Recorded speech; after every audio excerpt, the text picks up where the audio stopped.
Bismillahirrahmanirrahim. Assalamualaikum warahmatullahi wabarakatuh. Teman-teman sekalian, pada kesempatan semester ini kita akan melanjutkan mata kuliah kita di semester sebelumnya. Mata kuliah kita adalah rekayasa geologi dan mekanika penyelidikan tanah 1, dan ini kita melanjutkan pada mata kuliah mekanika dan penyelidikan tanah 2.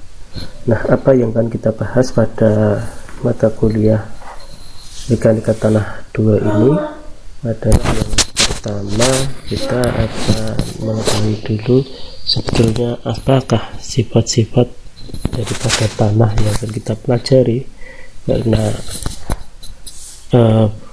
mata kuliah ini adalah berupa penyelidikan tanah atau semacam penelitian tanah. Maka sifat-sifat dasar tanah yang akan kita kenal, yang pertama adalah permeabilitas atau permeability. Apa itu permeabilitas? Permeabilitas itu adalah sifat untuk mengukur dan menentukan kemampuan tanah yang dilewati air melalui pori-porinya. Nah, sifat ini sangat penting dalam konstruksi bendung, urukan, dan drainase. Jadi permeabilitas ini adalah kemampuan tanah melewati pori-pori, dari kemampuan tanah untuk dilewati pori-porinya melalui air.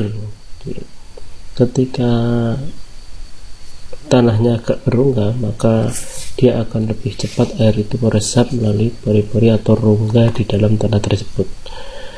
Nah, yang kedua adalah sifat consolidation atau consolidasi. Sifat ini merupakan perubahan dari isi pori tanah akibat beban. Nah, sifat ini tergantung atau digunakan untuk menghitung penurunan bangunan atau settlement. Jadi konsolidasi ini adalah kemampuan tanah terkena beban sehingga pori-porinya merapat, yang mengakibatkan pada penurunan atau settlement suatu bangunan. Ya, kemudian sifat yang ketiga adalah tegangan geser atau shear strength.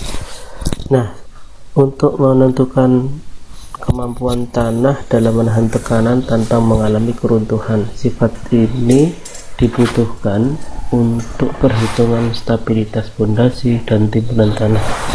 Jadi tegangan geser ini adalah kemampuan tanah ketika pada tekanan tertentu dan kemiringan tertentu, maka dia tidak akan mengalami keruntuhan karena saling mengikat pada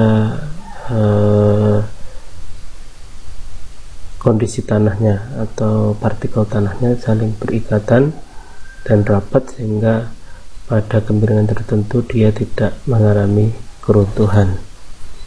Selain sifat-sifat tanah, kita harus mengenal yang disebut batas-batas konsistensi. Adalah kalau kita kenal lebih ke batas-batas Atterberg, ya.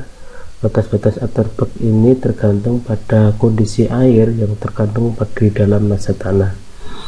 Nah, batas-batas Atterberg ini terdiri dari cair, kental, plastis, semi padat, dan semi plastis dan padat.